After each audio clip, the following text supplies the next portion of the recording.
What's up, everyone? I just finished playing The Last of Us Part 1, also including the DLC.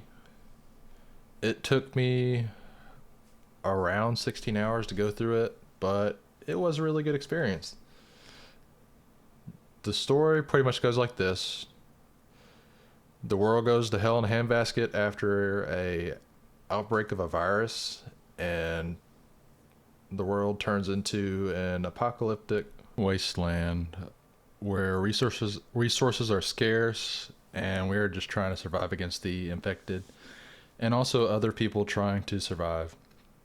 I don't want to spoil the story if you haven't watched or played this game, but let's go ahead and dive on into the review. Alright, the first thing we're going to be talking about is the story.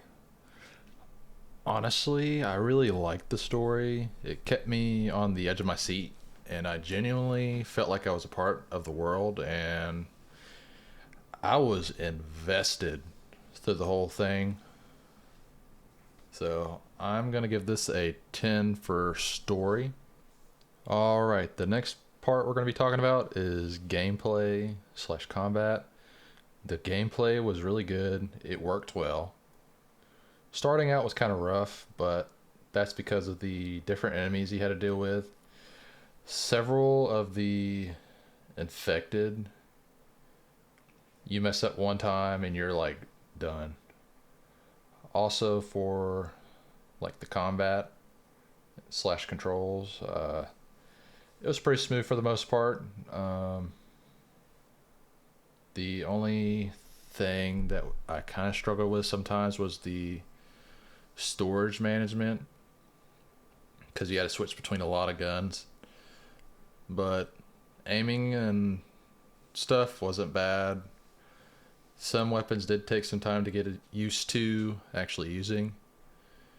But once you get some upgrades, the management part's not as bad. But I would go ahead and give this a 10. It just worked well with the type of game, I felt like. Alright, the next thing we're going to be talking about is visuals slash performance. Visuals were really good. There was a cutscene. I don't know if it just had to do with that one cutscene or what, but it did freeze, and I just had to restart the cutscene, and it played just fine after that. So I'm not entirely sure. I didn't have any other problems with the cutscenes after that. Some of the clothing did kind of glitch a little bit in some parts in the game, but other than that, it was good. So I'm gonna go ahead and give this a 8. Alright, the next thing we're gonna be talking about is voice acting. Voice acting was very good. I was caught up in the moment quite a few times throughout the game, and honestly, whoever the heck voiced Joel needs a raise. So I'm gonna go ahead and give this a 10. Alright, next we're gonna be talking about level design. Level design was good. It kept you on track for the most part. You could, on some portions of the game, kind of like veer off from the road, I guess, or the main way that you're going, and get more stuff like ammo, collectibles, or secret notes that you could find throughout the areas. It also, through each part, it did give you enough equipment to get you by.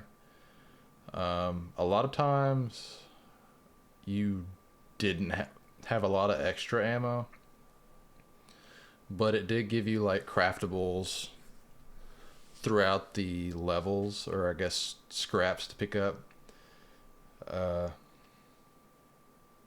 But you did have to make your ammo and heals count throughout. But I'm gonna go ahead and give this a 10. Alright, the last thing we are going to be covering is replayability.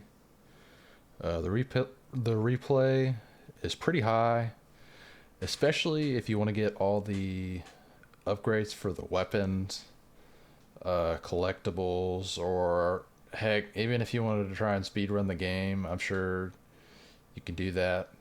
Um, so I'm gonna go ahead and give this a 10. And the verdict for The Last of Us Part 1 is overall a 9. I didn't really have a whole lot of complaints about the game, and it was a pretty solid experience all around. But anyways, thank y'all for watching my video. If you want to see more, I do walkthroughs of the whole game, and then afterwards I do a kind of a short review. Uh, I guess if you want to see more, go and subscribe, and I will see y'all next time. Peace out.